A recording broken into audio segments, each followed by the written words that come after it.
السلام علیکم، کیا حال چال ہے؟ ٹھیک ٹھاک ہو؟ امید ہے کہ آپ لوگ ٹھیک ٹھاک ہوں گے۔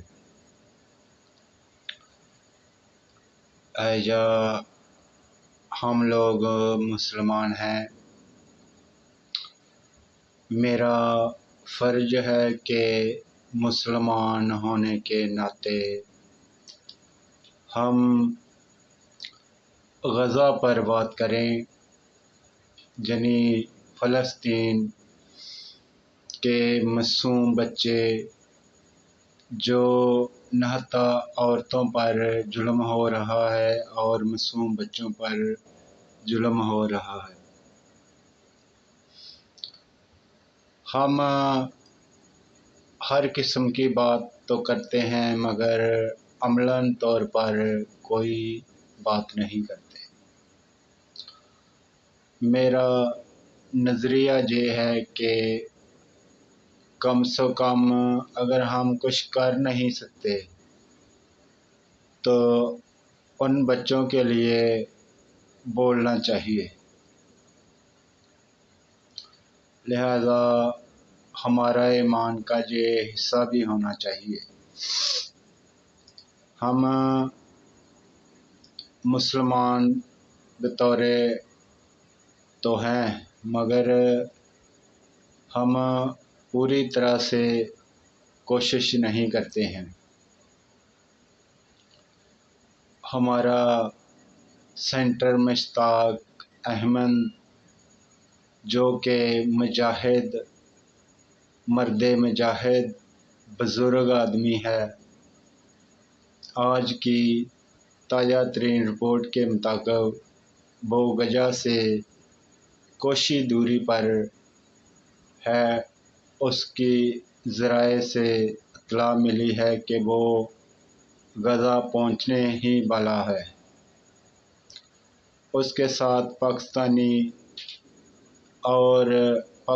خوراک لے کے گئے ہیں غزہ میں، جو معصوم بچوں کے لیے اور جو بھوکے لوگوں کے لیے ان کو خوراک پہنچانے کا کام کر رہا ہے۔ اس شخص کی بزرگی میں بڑی ہمت ہے، وہ ہے اصل مجاہد، مرد مجاہد، اصل اسلامی ہیرو۔ اسے ہم سلام پیش کرتے ہیں۔ وہ جو کام ہم جوان لوگ نہیں کر سکتے وہ بزرگ ہو کر رہا ہے۔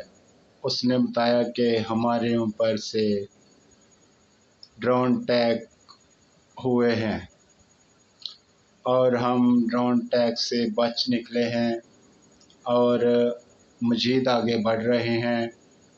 ہم طوفانوں کا سامنا کرتے ہوئے سمندر کو چیرتے ہوئے غزہ کی طرف بڑھ رہے ہیں۔ غزہ اس وقت 400 کلومیٹر کی دوری پر ہے۔ چند ہی گھنٹوں میں وہ غزہ میں پہنچ جائیں گے اور بچوں کے خوراک دیں گے اور ان کو تسلی دیں گے اور ان کو مزید تسلی ہوگی کہ پاکستانی قوم ان کے ساتھ کھڑے ہیں اور پاکستان ان کے ساتھ ہمیشہ سے کھڑا ہے۔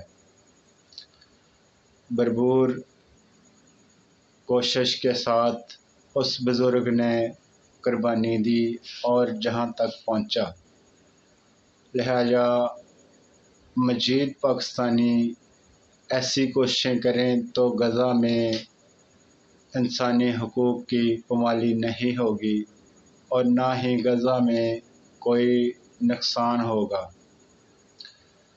ہمیں بھرپور کوشش کرنی چاہیے، ہمیں بولنا چاہیے، ہمیں رپورٹ کرنا چاہیے، ہمیں مالی مدد دینی چاہیے، جہاں تک ہو سکے تو ہمیں کرنا چاہیے، ورنہ ہمارے ایمان کی کمزوری ہوگی۔ اور جتنے بھی پاکستانی اس ویڈیو کو دیکھ رہے ہیں، سن رہے ہیں، ان کے آگے اپیل ہے کہ وہ اس میسج کو زیادہ سے زیادہ شیئر کریں اور زیادہ سے زیادہ لائک اور سبسکرائب کریں۔ تھینک یو، شکریہ۔